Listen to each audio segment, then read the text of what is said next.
Hello and welcome to another episode of the Midas Mode Dev Blog. How you guys doing? It has been quite the week as we begin our work on Midas Mode 2. How exciting, I know. Aren't you all excited? Well, anyway, last week we started off with a very meta discussion of why do Midas Mode, what the general plan was, where we wanted it to go. This week, we have begun the actual work on Midas Mode. So, as I told you guys last week, what is the order of operations here? How do we get this thing rolling? Well, first things first, we need to secure teams. And after we get teams, then we get sponsors. And after we get sponsors, then we get extras. And then after we get extras, then we get Midas Mode. But before all that begins, these teams got to know when they're going to play, where they're going to play. That's right, ladies and germs. We need a venue.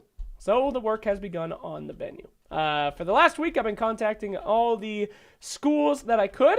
I guess we should go into the general plan of the venue once again, if you missed it last time. So here's a short and sweet version. Midas Mode 2, I want to do it at a college. Now, there's a couple of reasons why I want to do it at a college, but let's talk about the meta reasons first. The exciting stuff before we get into the boring logistical stuff. So let's talk about Collegiate Dota. Now, Collegiate Esports is something that a lot of companies have invested heavily in. Look at Heroes of the Dorms. One of the only things that Heroes of the Storms did right before it was dead. It heavily invested in building up a college scene, which allowed them to kind of grow to a bunch of different audiences and get excited about that game from a variety of different people. It was probably one of their only good programs that they had. It was extremely dedicated audience that did it. They went around all over the place and did that. So that was great. Overwatch League also put in a lot of effort into getting into colleges as well. And when you really want to talk about who is intelligent when it comes to branding, we got to go for League of Legends. Now, listen, I'm not going to tell you guys that League of Legends is a better game than Dota. It's awful in comparison. But guess what? They have to focus on things like videos, like, content. They have to focus on things like building community. They have to focus on things like engaging the community because the game's fucking garbage. And it's, maybe a little biased to say that, but if it's not true, Jesus. I mean, look at Overwatch as well. Overwatch is just inherently, in my opinion, not a great game to watch as an esport. It fails on two different levels. Number one, it fails my number one thing about esports that I say, will this game be a great esport? It has to be more miserable to play than watch. All esports are inherently miserable to play. They all, you just get a pit feeling in your stomach when you play these games of pain. And it works for every single one of the esports, the most popular ones. You got Dota 2, which I think we all know that game can be completely mind-numbingly destructive on one's soul. We have CSGO, which can be extremely stressful if you're a new player and very tilting and upsetting. The only esport that I think actually works where it doesn't have to be a miserable experience to play is Rocket League. Rocket League is just pick up and fun. And you might be thinking that I'm crazy. I'm really not, because it's true. Esports are a unique demographic. It's not like, football. When you watch someone playing football, you go, oh, wow, look at the skill that guy's body has. Look at all the training that he's done. It's incredible. But in esports, you're competing against an audience that says, why don't I just go play this? Why would I watch this? And inherently, the game has to be it has to hurt you to play it. It has to be a miserable experience. You have to love the game, but not want to play it, which is, an interesting thing that esports has. And I feel like games like Overwatch, the more, casual games that don't make you miserable when you play them, is, less interesting as an esport, because most of your audience is going, why am I watching this? I could be playing this. And of course, you're going to get some people that are like watching it for the high level, etc., etc. But the more casual your game is, the less likely that it's ever going to be a good esports title. So, tangent offline though, why are we talking about this? We're talking about this because these communities have to find other ways to engage. They have to build something that we like to call, I don't think it has a word for it, but some kind of brand loyalty, right? It's like an investment. Now, that investment can come from several different ways. You could be invested in an esports team because they're local. That's something that Overwatch does, as they say. oh, well, this is the Shanghai Dragons or whatever. This is the Texas Roadhouse, or I don't know what the fuck they do. But basically, they go for these local teams and they try to build that, what conventional sports does. Conventional sports says, hey, you're from X, so you must inherently support X. And that's kind of what people do. Dota 2 is not really like that, of course. Our teams flow and fluctuate so much. I mean, you try to be a North American fan and you love EG, and 4 out of 5 players are, not American citizens. Anybody could be an American citizen, though. That's the joy of America. America! Anyway. Whoa, you bastard. So, people have all these different ways to try to make loyalty in these games that, are inherently not the best esports titles. So, Dota 2 has never had to do this before. I mean, leagues had to do it, Overwatch had to do it, not us, because our game is inherently addictive. It's inherently good, and I know it sounds like I'm being super egotistical about our game, but it's really not. The reason why Valve doesn't have to invest in Dota like other companies have to invest in other esports titles is because it's inherently a good game, which means that they don't have to do that much. They have to simply maintain and continue to make the game interesting and worry about that. Whereas the jobs of the other esports titles that are pretty big these days, they have oh, Jesus, I've never seen that thing before. They have a lot more things that they got to do. So, what does that mean? Well, it's good for Valve. Valve doesn't really have to do anything. I mean, they basically have to just maintain what they have, do the international, which is a genius way of making sure they don't even have to put money into the game. In fact, they make millions of dollars just by sitting on their asses. But what does that mean for stuff like the future? New players, building that community. It means that's very bad. That's going to be something that you struggle in. When your only goal is maintaining a very good product, getting new people to join your product, building the future of your product, it's always going to be on the back burner to maintaining. Whereas other games, of course, have to focus on that. If your game's not great, but it's easy to pick up, that's a strength that you get to have. So, why are we talking about this? Because Dota 2 has never given a shit about collegiate esports in history. And obviously, now you know why. Because why would they? Valve has no reason. Jesus, I suck. Valve has no reason to develop that kind of stuff. Because their main goal is maintaining right now. So they leave it to the community, which is kind of the Valve manifesto of, we'll let someone else handle it. We'll handle the main product. Someone else handle it, but that's okay because you get to make money if you try to handle that. Charity stuff, though, like trying to build the future of Dota 2, trying to build the community, put in the lifeblood of the next generation of Dota players, they pretty much ignore stuff like that, which is, not great. League of Legends is fantastic. Riot Games literally went to schools and they said, hey, we want to make programs, we want to make classes where you learn how to play League of Legends. What? Yes, it's true. Look it up.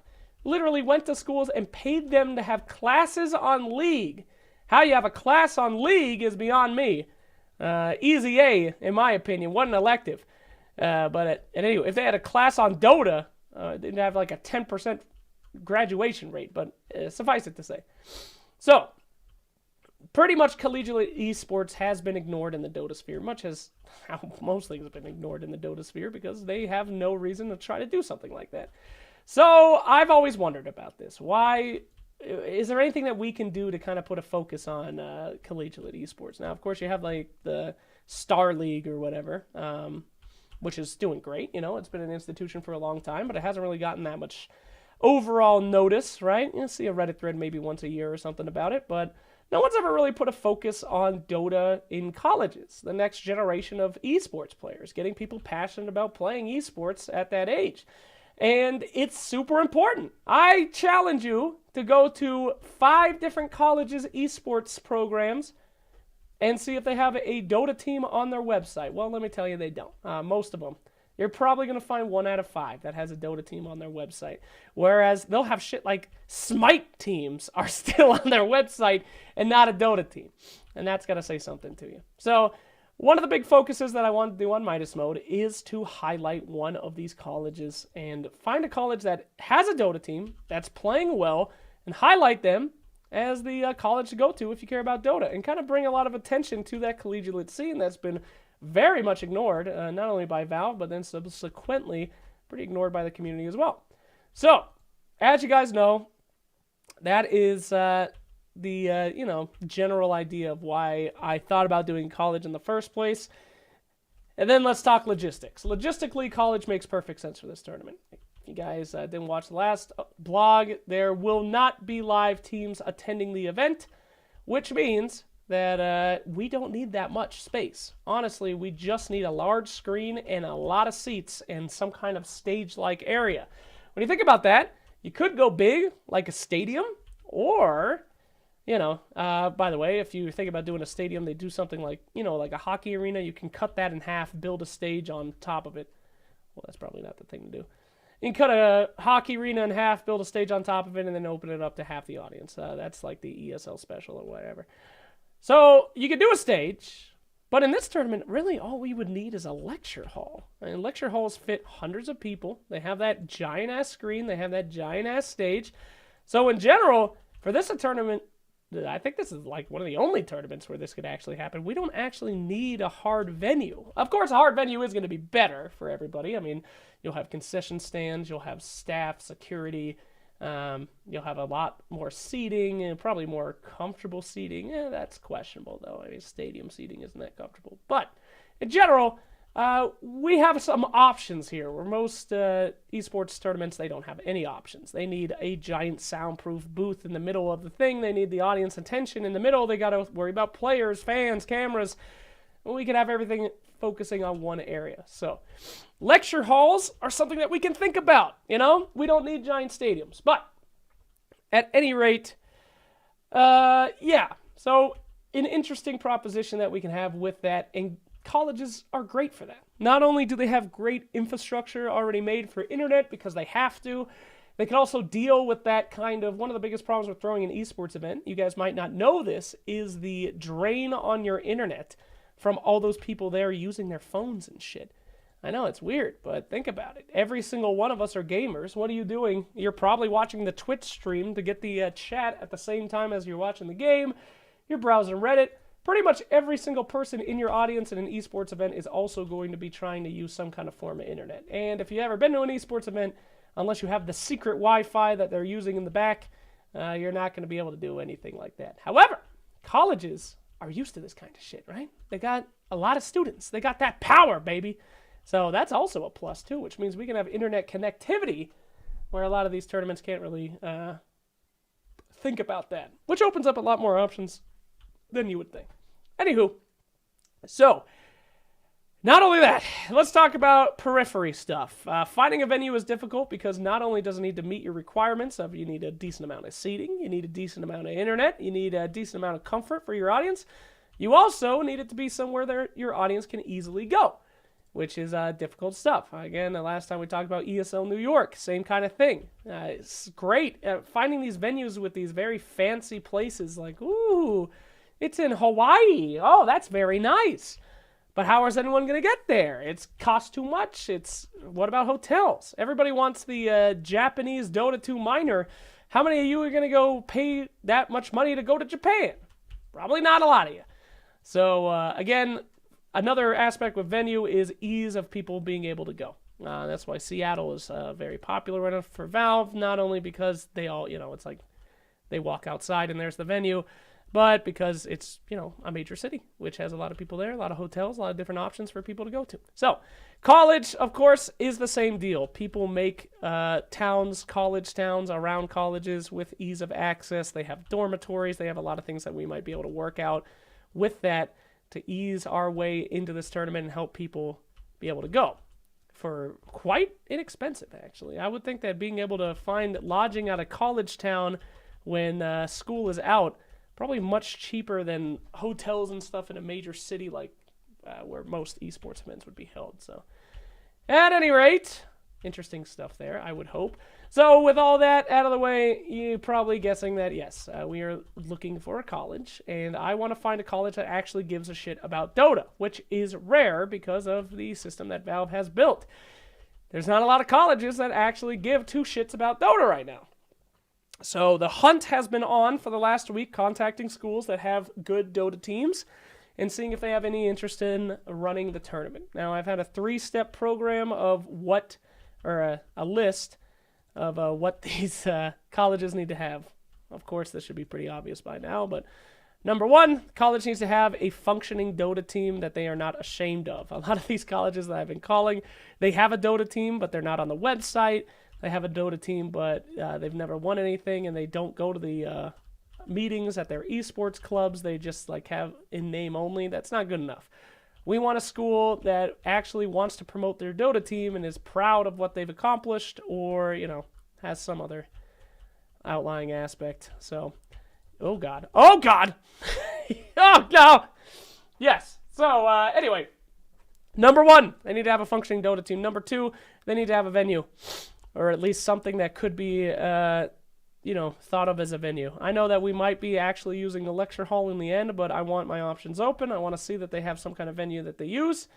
And number three, it has to be in a place that is affordable for the audience to attend. So those are our three stipulations. We can't have any, Hawaii resorts. Sorry. We can't have Tokyo. Sorry.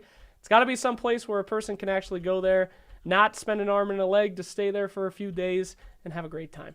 So the search has begun. I've been contacting a lot of different schools, and I gotta say, I talk a lot of shit about Discord. I always have. I've always hated Discord. It's bothersome to my life. Mostly because every time I join a Discord, I'm too stupid to know how to turn it off. So it's just this bloop, bloop, bloop, bloop every 5 seconds. And I don't know which group is making all that goddamn noise, and it never seems to end. But Discord has been an incredible resource on this project right now. Mostly because we're in the 21st century, and everyone is currently putting their Discords up there for their local esports clubs. And man, is it easier to get in contact with people thanks to shit like Discord. The hardest part of any sales pitch, of talking to anybody, is trying to get past the fluffers and get to the people that you actually need to talk to. The presidents, the vice presidents of these esports clubs. I go on a Discord and I go, hello, can I talk to the president? I'm the president. Whoa, it takes like 2 seconds. It's freaking great. I don't know how people used to do business back in the day. It was awful. But, so, over the last week, I've basically been stalking teams or schools and going on their Discord and saying, hey, can I talk to the president? I'm the president. Wonderful. And there we go. So, that's step number one.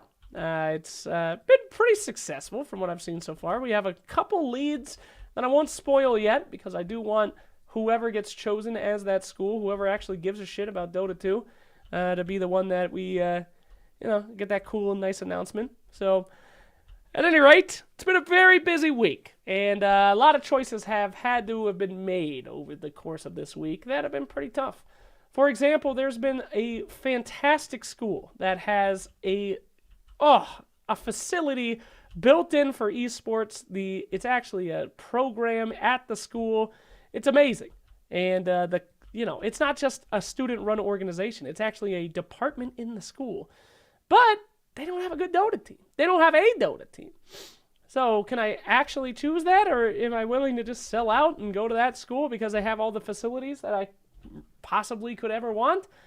Yeah, but I don't want to. I actually want somebody that's like passionate about Dota and actually gives a shit about what they were building here. So yeah, that's rough. Whereas a lot of the places that are passionate about Dota, that actually do have great Dota teams, I don't know, they're a little bit out there. But we'll see. I'm sure I'll find the right fit, though.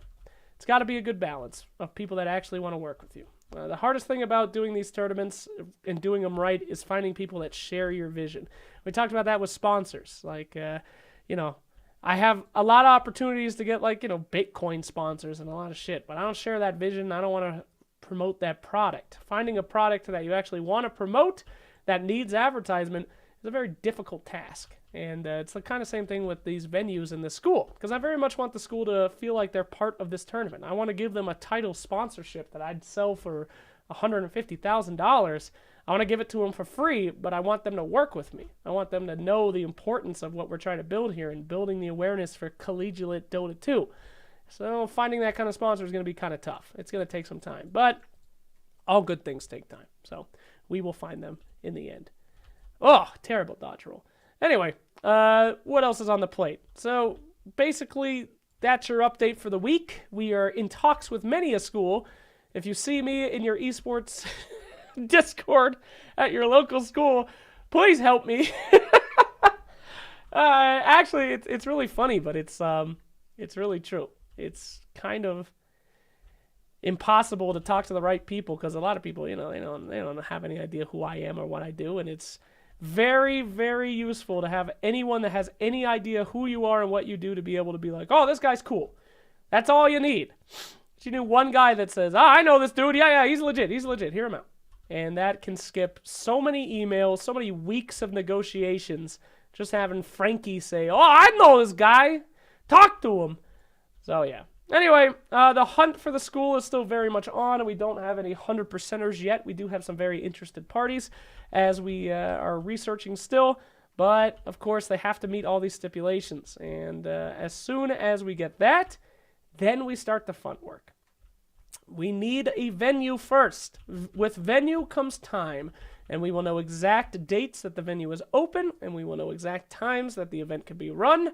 After times, then we can get teams. Once we get the dates and the times, we can tell the teams, hey, this is when it is. Does it work in your schedule? After the teams, we can get sponsors. But first, we must get venue.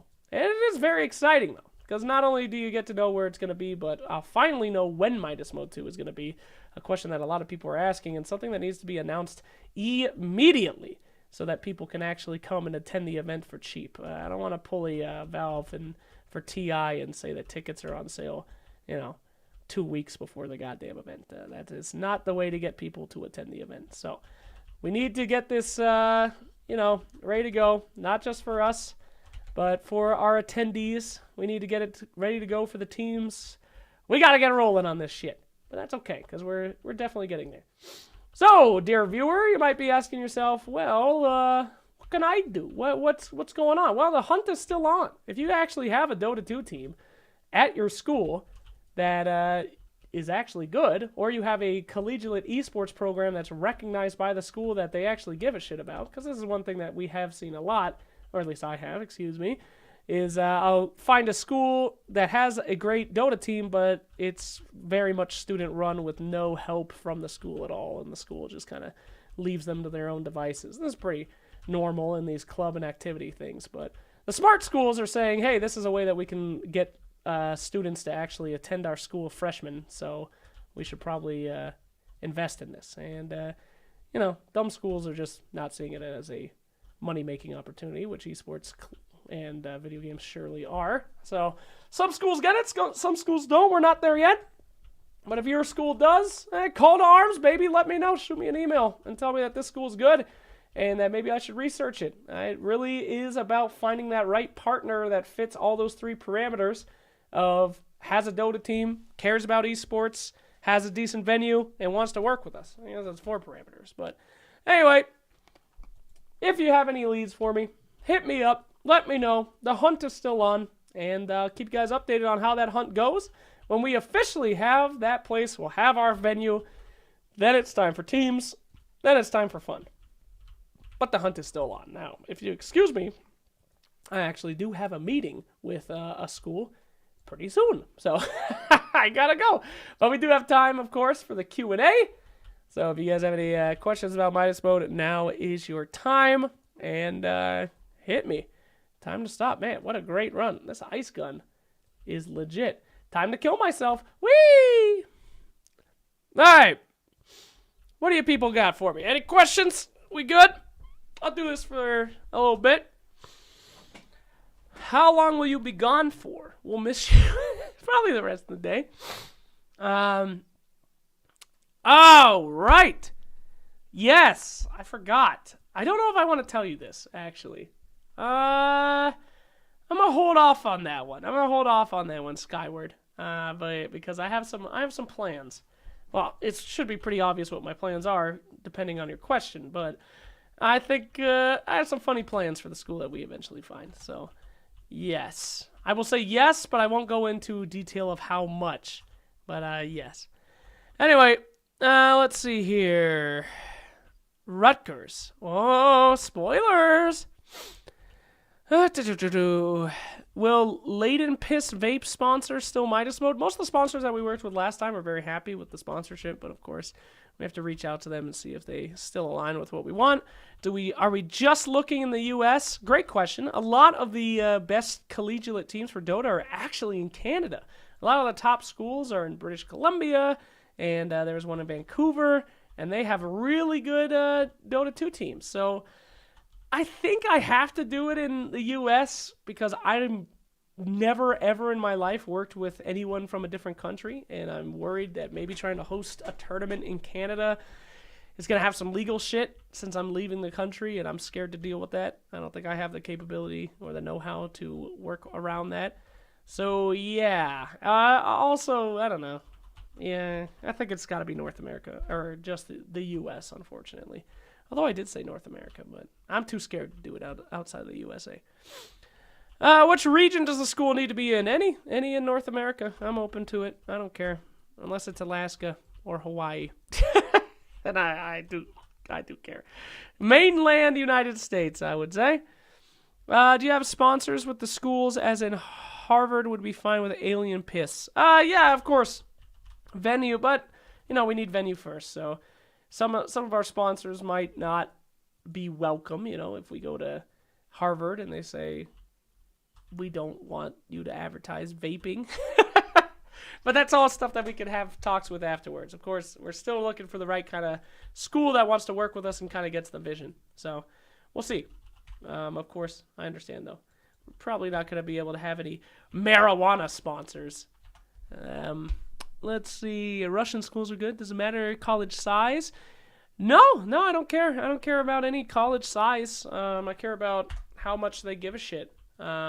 I want to actually advertise to people that are potentially interested in doing an esports program, or even if they have not in it playing esports, but just a digital esports awareness. I heard of one school that had a program like you could go there to learn about like broadcaster esports and stuff. Yeah, that works for me too. Anybody that's actually passionate about it and would be advertised as the school to go to if you like esports works for me. So that's fine. What is this? What? I've already seen this cutscene. Stop. All right, anyway. We're excluding Florida. No, nothing's excluded yet. It's all good. Let's see here. Is that it? Is that it for the questions? We all good? Birdman? Okay. Last of the questions, then I'm shutting this bad boy off. Everybody good? Moonduck is on par with plans on who will be casting the event. Who will be the talent for Midas mode? Great question. I think, of course, the Moonduckers have to be our first choice, but seeing as this is the only North American land, I would like to have non-Moonduck people in it, very much so. So I will, of course, be extending invitations out to whoever I've worked with in the past that I found to be very easy and comfortable to work with. Tough cookies are not invited.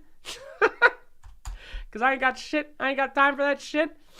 So, yeah. I'll be inviting people completely biased. I'm going to be, I'm going to be completely biased on this one. I'm just going to invite people that I like working with that I think are good. I'm allowed to say that, right? That's it. Invite Bulldog. We'll see. Rihanna. Now that's somebody that I do work with pretty well. Okay. Will there be a chance for people who live in other countries to feel like part of the event? Yes. A big focus on audience integration, both online and in the arena. That's the whole point of Midas mode. So yeah, we're doing a lot there. Do you have to be in college to participate? Or can high schoolers play? Well, you're not going to be playing in Midas mode. I think you might be confused. It's a tournament. So you could come if you're in high school. Sounds good. I don't know if you could play. All right. Which schools have you spoken to? Spoilers! I don't want to name drop anybody, because if I name drop somebody and then don't hold the tournament there, and let's say somebody goes to school there that's a fan of Midas mode, maybe they'll get angry at their esports program and be like, I can't believe we're not doing this tournament. Why'd you turn them down? So won't be name dropping until we find one that works. So on the college, is there just going to be for watching? Yeah, all the personalities are there on campus. Everybody but the teams. So all casters, panelists, any pro players that want to show up and be part of like guest casting and stuff. Of course, they're all going to be there. Just I'm not going to pay for 16 people to show up in a hotel just to play in front of people. So since you want to focus on the collegiate scene, would you want them to help with casting? We'll get into the details later of how I plan on integrating them into the tournament. But call Mara. He misses you. Many, many fish. I miss Mara too. Okay, cool. That looks like all the questions, gents. Nice blog. Good times. Thanks for listening. Thanks for watching. Next week, hopefully, we'll have an official team. An official college, that is willing to go with the tournament. Of course, there could be changes, as I told you on this blog. If anybody gives me a good offer that is not a college, I could just completely pass on the idea in general. If somebody gives me a free venue, that works for me. So, how many audience are you planning for? A lot. What happened to Moustrix? He's working on the project with me. I'm planning on having a lot of people. It's the only North American land, so I would expect enough people to come. But that's on me. I plan on having a lot because I plan on making this a tournament that people would actually want to go to for the first time, where they feel like they're involved in the tournament. So, okay, great. Well, thanks everybody for watching and listening. We'll see you next week with another update, hopefully with our venue and some more information about dates. But that has been the Midas Mode Dev Blog, week number 2. The hunt for the college continues. We'll see you soon.